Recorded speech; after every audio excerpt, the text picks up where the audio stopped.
ओम जी, ये साधना काल और व्यवहार काल का योग, इसमें जैसे संतों से सुनते हैं, फिर वो व्यक्ति जब पहली बार सुनता है तो उसे जीने लग जाता है, फिर सत्य सत्य देखता है सभी को, सबके अंदर परमात्मा को देखता है। फिर एक समय ऐसा आता है कि उसके साथ वो, जैसे एक घटना आती है कि कोई एक व्यक्ति आए, एक व्यक्ति के पास बोलने लग गए कि मेरी बेटी बीमार है, तो वो मुझे साइकिल चाहिए, गाड़ी चाहिए, कोई भी चाहिए, तो वो लेके चले गए उससे, और उस व्यक्ति ने दे दिया, उस साधक ने। फिर वो व्यक्ति वापस नहीं आया वो, फिर उसमें अपना सत्य काम तो किया उसने, मगर उसका हानि भी हुआ। उसी तरह व्यापार में भी देखा जाता है। तो इसमें किसका हानि हुआ? साधक का हानि हुआ। उसकी गाड़ी चली गई गाड़ी, वो आई नहीं गाड़ी उसकी, तो साधक का हानि हुआ। ऐसे व्यापार में भी होता है ऐसे ही। उसको इसमें ये प्रश्न ये कि व्यवहार काल में और साधना काल में मन की स्थिति की इसमें बैलेंस कैसे करें, साधक कैसे करे बैलेंस? कि आखिर वो उसको बाद में भी लगता है कि मैं तो अपना हानि कर दिया हूँ, फिर शुरू में तो अपना वो दूसरे की भलाई के लिए किया ही है, तो कैसे इसको बैलेंस करें? जी जी।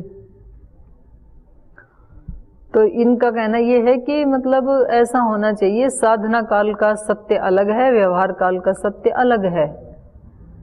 क्योंकि साधना काल का सत्य है कि सब में ब्रह्म दृष्टि रखना, और व्यवहार में सब में ब्रह्म दृष्टि रखी उस व्यक्ति ने, और ब्रह्म दृष्टि रखी तो दूसरा वाला व्यक्ति तो ब्रह्म का आचरण कर नहीं रहा था, वो उसकी गाड़ी लेके चला गया और दोबारा आया ही नहीं। फिर तो कोई बात नहीं, वो ब्रह्म को चढ़ गई गाड़ी। तो इस तरह से यहाँ पर जो ये कहा जा रहा है कि साधना काल में तो योग युक्त होना ही है, व्यवहार काल में भी हर कर्म करते हुए भी योग युक्त रहना है, ये जो कथन कहा जा रहा है, इसका अभिप्राय ये कदापि नहीं है कि आप जागरूक ना हो। मतलब आप योग युक्त हैं तो इसका ये अभिप्राय नहीं है कि आप चोर व्यक्ति को भी गाड़ी देने से मना नहीं करना, क्योंकि उसमें भी ब्रह्म है। ब्रह्म तो है, लेकिन उस ब्रह्म को ये ब्रह्म मना तो कर सकता है कि हम आपको गाड़ी नहीं देंगे क्योंकि आप उस तरह के विश्वसनीय व्यक्ति नहीं हैं, तो उसको मना किया जा सकता है। इससे इस साधक के योग की कोई हानि नहीं होगी, साधना की भी कोई हानि नहीं होगी। और यदि वो व्यक्ति जानता ही नहीं है उसके बारे में, मना कैसे करे? उसको थोड़ी पता है कि वो व्यक्ति चोर है, वो तो उसको भी अपने जैसे ही उसके ऊपर करुणा करके उसको दे रहा है, भाई इसको आवश्यकता है तो चलो मांग रहा है तो दे देते हैं। तो ऐसी स्थिति में उसकी सांसारिक हानि तो अवश्य होगी, लेकिन उसकी आध्यात्मिक हानि नहीं होगी।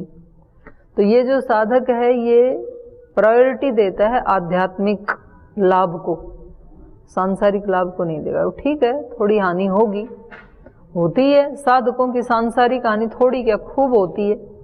जितने भी साधक हैं, आध्यात्मिक व्यक्ति हैं, ऋषि हैं, योगी हैं, संत हैं, उनकी थोड़ी थोड़ी हानि नहीं हुई, पूरी की पूरी हानि हुई।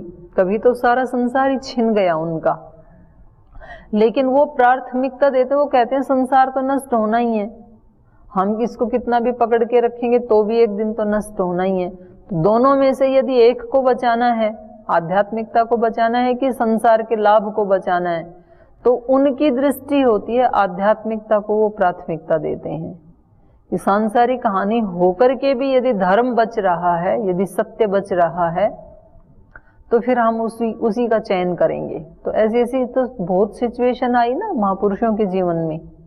अब श्री राम जी के जीवन की कितनी बड़ी हानि हो गई, वन में जाना पड़ा तो पूरा राज्य छूट गया। एक गाड़ी की बात क्या, पूरा तो सम्राट बन रहा था ना वो।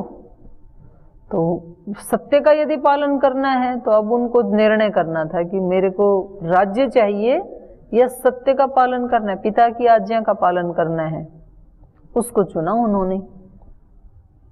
तो ऐसे राजा हरिश्चंद्र का उन्हीं के कुल में जो पहले पैदा हुए, दान दे दिया और फिर उन्होंने निकाल दिया, तो सारा उनका साम्राज्य ही चला गया। और उसके बाद भी उनकी परीक्षा करने के लिए उनके पत्नी और पुत्र तक को भी उनको बेचना पड़ा, लेकिन वो ये नहीं कहते हैं कि भाई इतनी हानि करके मुझे योग का पालन नहीं करना है जिसमें मेरे पुत्र की भी जान चली जाए, पत्नी भी बिक जाए, तो ऐसे योग का फिर क्या करेंगे, हानि हो जाएगी ये तो ये देखना ये है कि साधक किस चीज को प्राथमिकता दे रहा है, प्रायोरिटी किसको दे रहा है।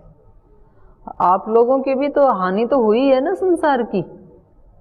आपने पढ़ाई लिखाई की, नौकरी कर सकते थे, कुछ धन कमा सकते थे, उसको छोड़ करके इधर आकर के दर्शन याद कर रहे हैं, अष्टाध्यायी याद कर रहे हैं। तो अब देखना यह है कि आप इसको प्राथमिकता दे रहे हैं या उस धन को दे रहे हैं। उसको दे रहे हैं तो उसमें लगेंगे, ये छूट जाएगा। और वो भी थोड़े काल के लिए लगता है ऐसे कि वो हानि हो रही है। जब इस व्यक्ति का आंतरिक बल बढ़ता जाता है तो वो पीछे की हानि की सब क्षतिपूर्ति ईश्वर कर देता है।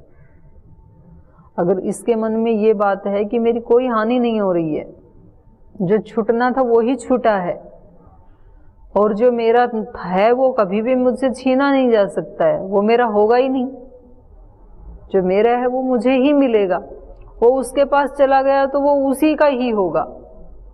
तो ऐसे सोच करके जब ये संतुष्ट रहता है तो इसको जितना देना, ईश्वर के देने के अनेक तरीके हैं। एक की जगह इसको 10 गाड़ियां मिल सकती हैं, नो प्रॉब्लम, लेकिन सत्य को नहीं छोड़ेगा ये। तो ये साधना काल, और लेकिन इसका ये अभिप्राय नहीं है कि उसको व्यवहार काल में जागरूक नहीं होना चाहिए, जागरूक तो होना ही चाहिए।